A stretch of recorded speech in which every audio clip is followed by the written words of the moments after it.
See, you think you have a discipline problem, but the real issue is that you have never made a decision about who you are going to be in relation to the assignment that God gave you. And until that decision is made, every idea is going to keep meeting the same ending, and it's going to be started and then quietly abandoned. And when identity is undecided, the assignment is going to always lose. And becoming the woman who finishes usually requires 3 shifts: identity, structure, environment. So let's talk about identity. At some point, a woman has to break agreement with the version of herself that keeps abandoning what was placed in her hands.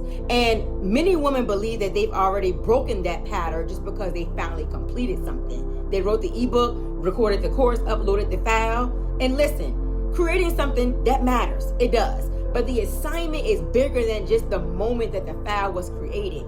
The assignment does not end once the file was uploaded. Finishing the assignment includes what happens after the product exists. See, task completion happens when something is created.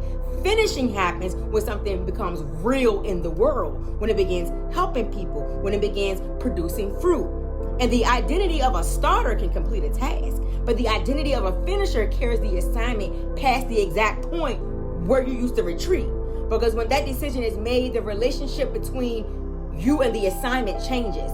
The second is the structure. A woman can believe deeply in the calling on her life. She can know that God has trusted her with wisdom, insight, lived experience that can genuinely help other people. But if that wisdom is never organized, it stays trapped inside the story. It's going to start answering questions like, okay, what transformation is this assignment meant to produce? How do I organize what I have learned so someone else can walk through it step by step? How do the right people through content even recognize that this was created for them? Now, the third shift is environment.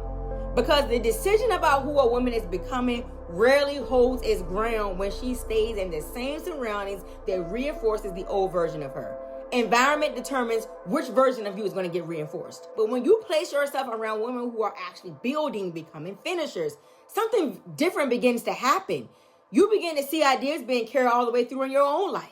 Proximity accelerates becoming the woman who finishes. And when a woman is consistently around other women who are finishing what God placed in their hands and watching those assignments produce fruit in their lives, the possibility of finishing becomes visible, it becomes tangible, it becomes normalized. And when identity, structure, and environment begin working together, the pattern that once kept you started and stopping is going to begin to lose its power. This is exactly why environments like Digital Wealth Unlocked exist. Not just to teach you strategy, but to place women in a space where finishing becomes normal, where ideas are not just started, they are carried all the way through until fruit begins to appear. And if you've been starting and stopping for years, sometimes the shift is the environment.